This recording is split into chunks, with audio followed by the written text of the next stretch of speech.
श्री कालीपद सोरेन।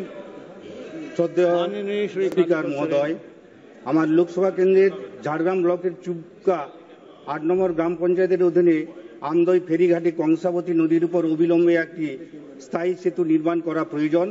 মহোদয়, এই সেতুটি নির্মিত হলে এটি ঝাড়গ্রাম জেলা এবং পশ্চিম মেদিনীপুর জেলা সদরকে সংযুক্ত করবে এবং চিকিৎসা, শিক্ষা ও দৈনন্দিন জীবিকা নির্বাহের জন্য খালশিউলি এবং মেদিনীপুর শহরের মধ্যে দূরত্ব অনেকটা কমে যাবে।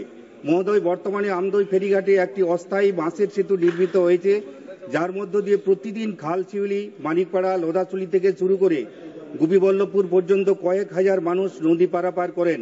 কিন্তু বর্ষাকালে নদীতে জলস্তর বৃদ্ধির কারণে প্রতি বছর সেতুটি ভেঙে পড়ে।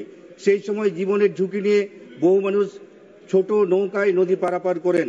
স্পিকার স্যার, একইভাবে পশ্চিম মেদিনীপুর জেলার গড়বেতা ১ নম্বর ব্লকের সন্দীপুর গ্রাম পঞ্চায়েতের অধীনে শিলাবতী নদীর উপর কালিকাপুর কালীমন্দির ঘাটে আরেকটি সেতু নির্মাণ করা প্রয়োজন। এই সেতুটির ভৌগোলিক অবস্থান ৩টি জেলার সংযোগস্থল, যা বাঁকুড়া, হুগলি এবং পশ্চিম মেদিনীপুর জেলাকে সংযুক্ত করবে।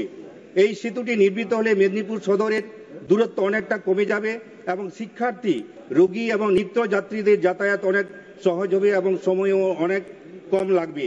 মহোদয়, তাই আমি আপনার মাধ্যমে সংশ্লিষ্ট মন্ত্রীর কাছে অনুরোধ জানাচ্ছি যে ঝাড়গ্রাম জেলার আমদই থেকে পশ্চিম মেদিনীপুর জেলার কঙ্কাবতী সংযোগকারী কংসাবতী নদীর উপর ১০০০ মিটার দীর্ঘ একটি স্থায়ী সেতু নির্মাণ করুন এবং পশ্চিম মেদিনীপুর জেলার গড়বেতা ১ নম্বর ব্লকের সন্দীপুর গ্রাম পঞ্চায়েতের অন্তর্গত কালিকাপুর দেওয়ান কালী মন্দির ঘাটে শিলাবতী নদীর উপর প্রায় ১২৫ মিটার দীর্ঘ আরেকটি সেতু নির্মাণের জন্য সংশ্লিষ্ট মন্ত্রীর কাছে অনুরোধ রাখছি।